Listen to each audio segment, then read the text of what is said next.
நான் இப்போ உங்களுக்கு ஒரு கதை சொல்ல போகிறேன்.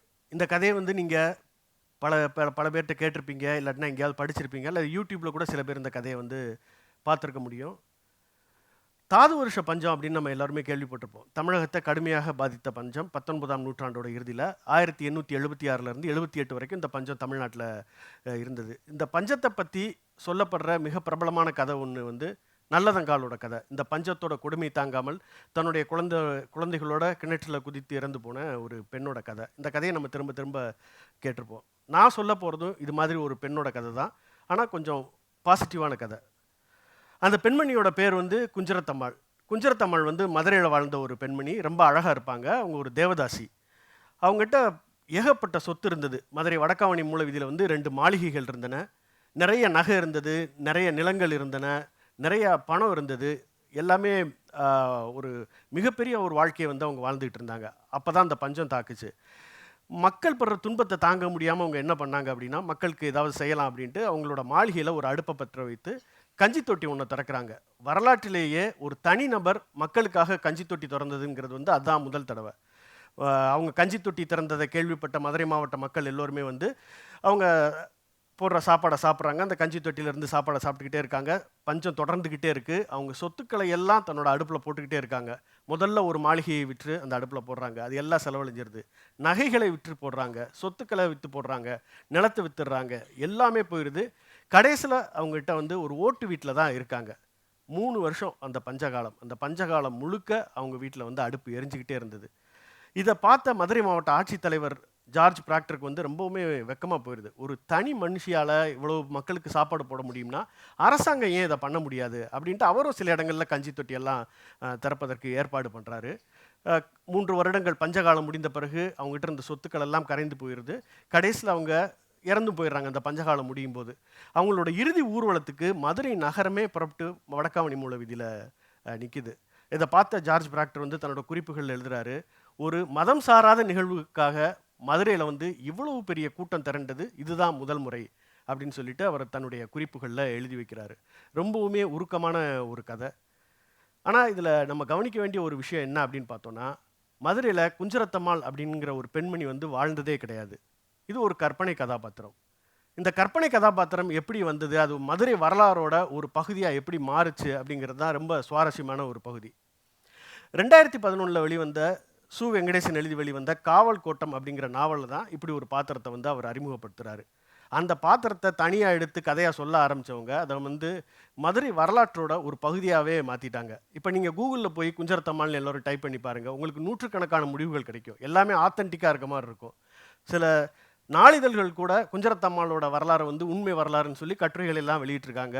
யூடியூப்பில் நிறைய வீடியோக்கள் 25க்கும் மேற்பட்ட வீடியோக்கள் வந்து யூடியூப்பில் கிடைக்கும். சமீபத்தில் ஒரு இயக்குனர் சொன்னார், நான் குஞ்சரத்தம்மாளோட கதையை வந்து படமாக எடுக்க போகிறேன் அப்படின்னு சொன்னார்.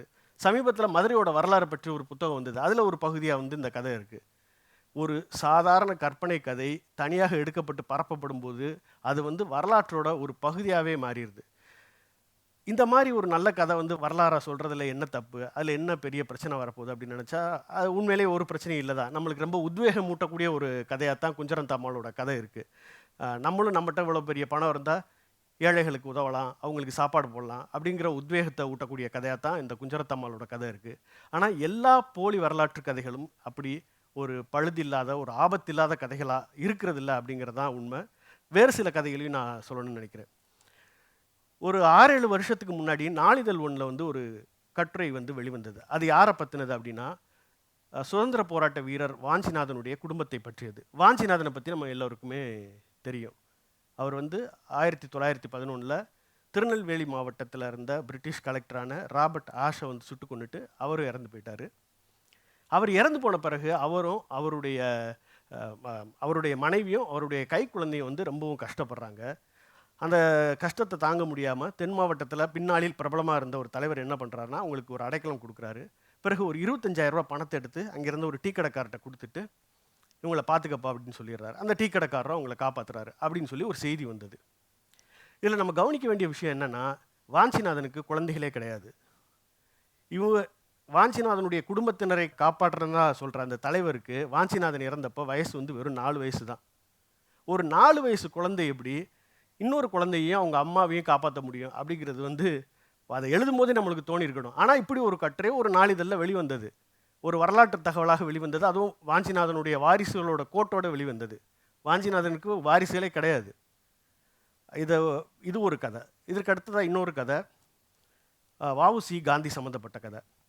வஉ சிதம்பரனாருக்கு மகாத்மா காந்தி கொஞ்சம் பணம் கொடுக்க வேண்டியிருந்தது. அந்த பணத்தை கொடுக்காம அவர் வந்து ஏமாற்றிட்டார் அப்படின்னு சொல்லி ஒரு கதை. எப்போல்லாம் காந்தி பிறந்த நாள் வருதோ, எப்போல்லாம் அவருடைய நினைவு நாள் வருதோ, இதை வந்து வாட்ஸ்அப் ஃபார்வர்டாக எல்லோரும் அனுப்புவாங்க. நம்ம யார்ட்டையாவது காந்தியை பற்றி நல்லபடியாக பேசுனோம்னா, என்னப்பா அது, அவர் வந்து வஉ சிதம்பரனாரையே ஏமாத்தினவர், அவரை பற்றி நீங்கள் நல்லபடியாக சொல்கிறீங்களே அப்படின்னு சொல்லி கேட்பாங்க. இது வந்து வருஷம் நடந்துக்கிட்டே இருக்குது. ஆனால் உண்மையிலே இந்த விவகாரத்தில் என்ன நடந்தது அப்படிங்கிறது வந்து பல கட்டுரைகள் எழுதப்பட்டு விட்டன. ஆயிரா வெங்கடாச்சலபதி இதை பற்றி ஒரு புத்தகம் எழுதிட்டார். இருந்தபோதும் ஒவ்வொரு வருஷமும் இந்த கதையை வந்து பரப்பிக்கிட்டே இருக்காங்க.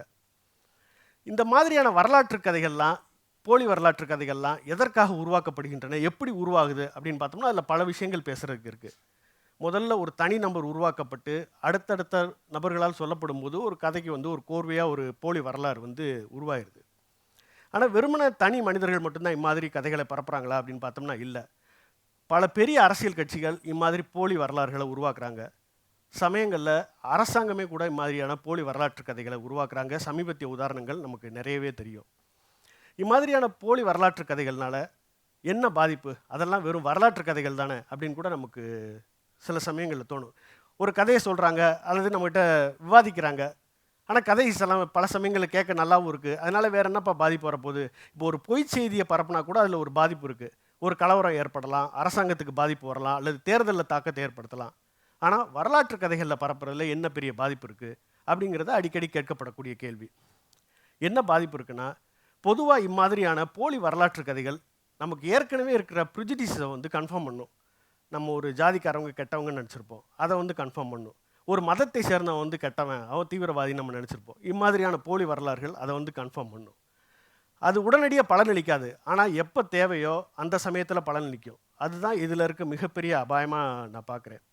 அப்புறம் ஒரு போராட்டத்தை தூண்டணும் அப்படின்னா, நம்மளுடைய எதிர்கால சந்ததிகளை காப்பாற்றணும், நம்மளுடைய பூமியை காப்பாற்றணும், வாங்க போராடுவோன்னு சொன்னால் பெருசாக யாருமே வரமாட்டாங்க.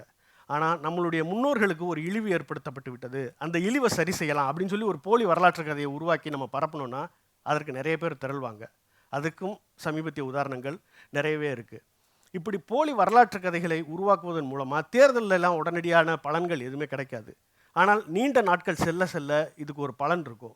ஒரு தேசத்தோட மனநிலையவே வந்து இந்த மாதிரியான போலி வரலாற்று கதைகளால் வந்து கட்டமைக்க முடியும். இந்த போலி வரலாற்று கதைகளை உடைக்கும் போது என்ன நடக்குது அப்படின்னா, யார் அந்த போலி வரலாற்று கதைகளை வந்து உடைக்கிறாங்களோ அவங்க வந்து தாக்குதலுக்குள்ளாவாங்க. இப்போ குஞ்சரத்தம்மாள் கதையை எடுத்துக்கலாம்.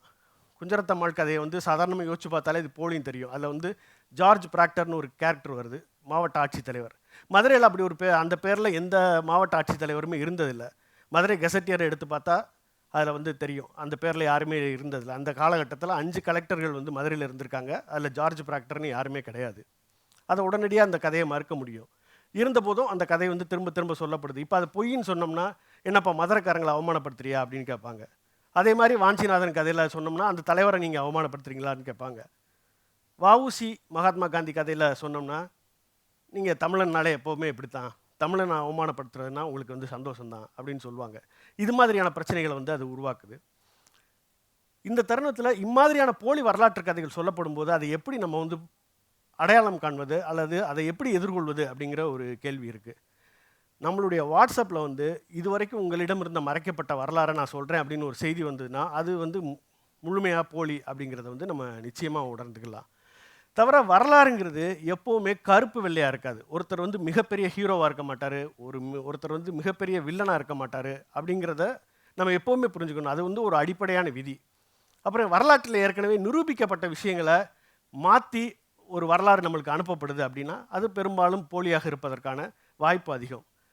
ஸோ இதை ஆரம்பத்திலே எப்படி நம்ம கேள்வி கேட்குறதுன்னா, நம்மளுக்கு ஒரு கிரிட்டிக்கல் திங்கிங் வேணும். அந்த கிரிட்டிக்கல் திங்கிங் வளர்த்துக்கிறதுக்கு பல வழிகள் இருக்குது.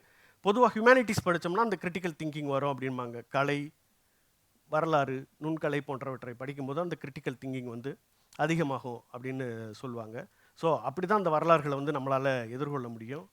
கடைசியாக நான் ஒரு விஷயத்த சொல்ல விரும்புகிறேன். அதாவது ஒரு நிஜமான வரலாற்றை நம்ம தெரிஞ்சுக்கிறனால நமக்கு ஏற்படக்கூடிய நன்மைகளை விட ஒரு போலியான வரலாறு பரவுவதால் ஏற்படக்கூடிய தீமை வந்து ரொம்ப ரொம்ப அதிகம். அதை நம்ம எப்போவுமே மனசில் வச்சுக்கணும். நன்றி.